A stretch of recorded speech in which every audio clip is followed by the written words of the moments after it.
The Capitol Hill riots to voting to impeach President Trump, it has been an eventful first 2 weeks, to say the least, in office for New York Congressman Ritchie Torres. Indeed. He is joining us this morning with a look ahead at the incoming administration. Good morning, Representative Torres. Always good to see you. It's a pleasure to be here. So when we talked to you following the riots at the Capitol, you said you felt unsafe. How do you feel now? Do you feel like security has been stepped up? Look, after living through the siege on the Capitol, I can no longer take my safety for granted. Having said that, the Capitol is much more secure today than it was on January 6th for a few reasons. First, there's a security fence enclosing the Capitol. Second, there's a National Guard presence, thousands of National Guardsmen swarming the Capitol.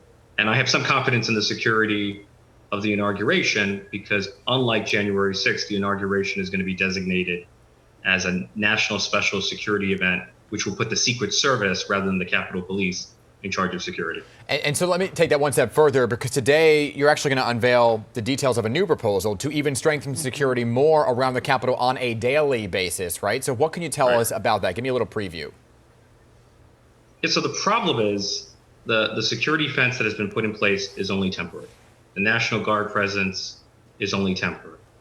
And we know that there are attempts by domestic terrorists, by white supremacist organizations, to assassinate members of Congress. And those attempts are not going to disappear magically after inauguration on the 20th. So there has to be a long-term security plan for the Capitol.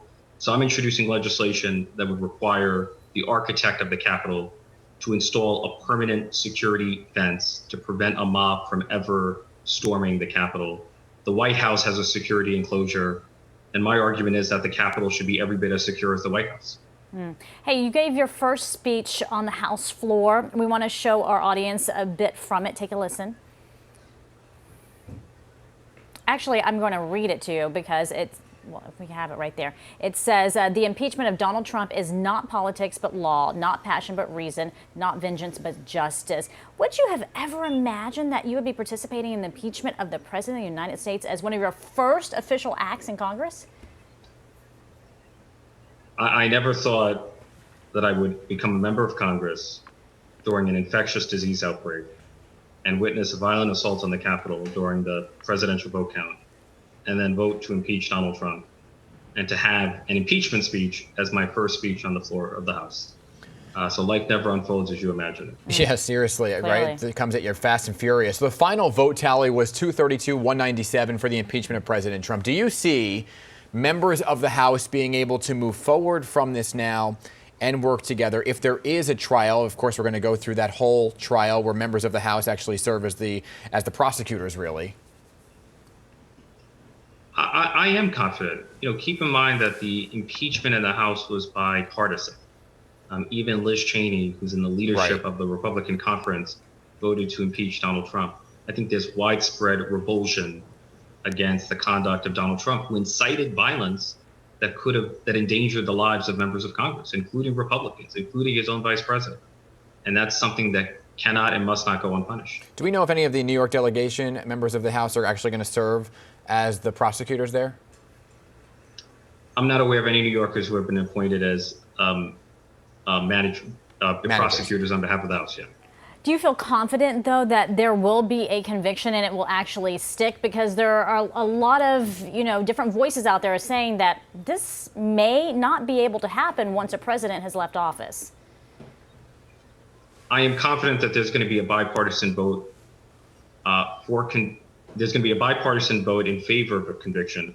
Whether there's going to be enough votes to actually convict Donald Trump remains to be seen, because Donald Trump has a psychological grip on the Republican Party. There are Republicans who live in fear of his power.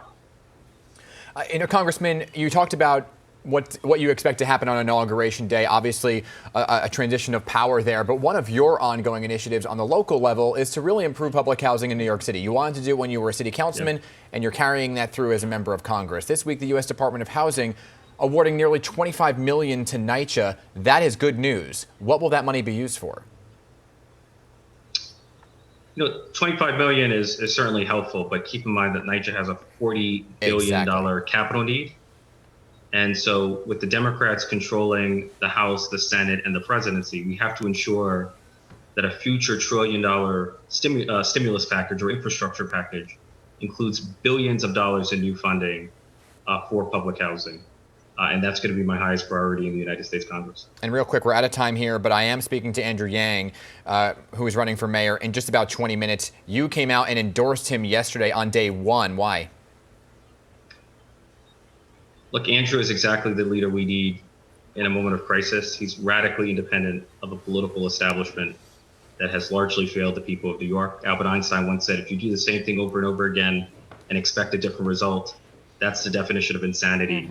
What Andrew represents is an infusion of new ideas, new energy, new leadership. That's what New York needs. And this is not a man that you've known for an extremely long time, but you've gotten to know him lately, and that's why you decided to make this endorsement very quick.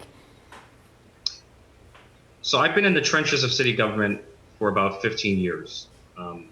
And I'm confident that Andrew has the intelligence, integrity, and independence to be a transformational mayor in a moment of crisis. So I'm fully behind him, and I'm proud to be the co-chair of his campaign, along with Martin Luther King III.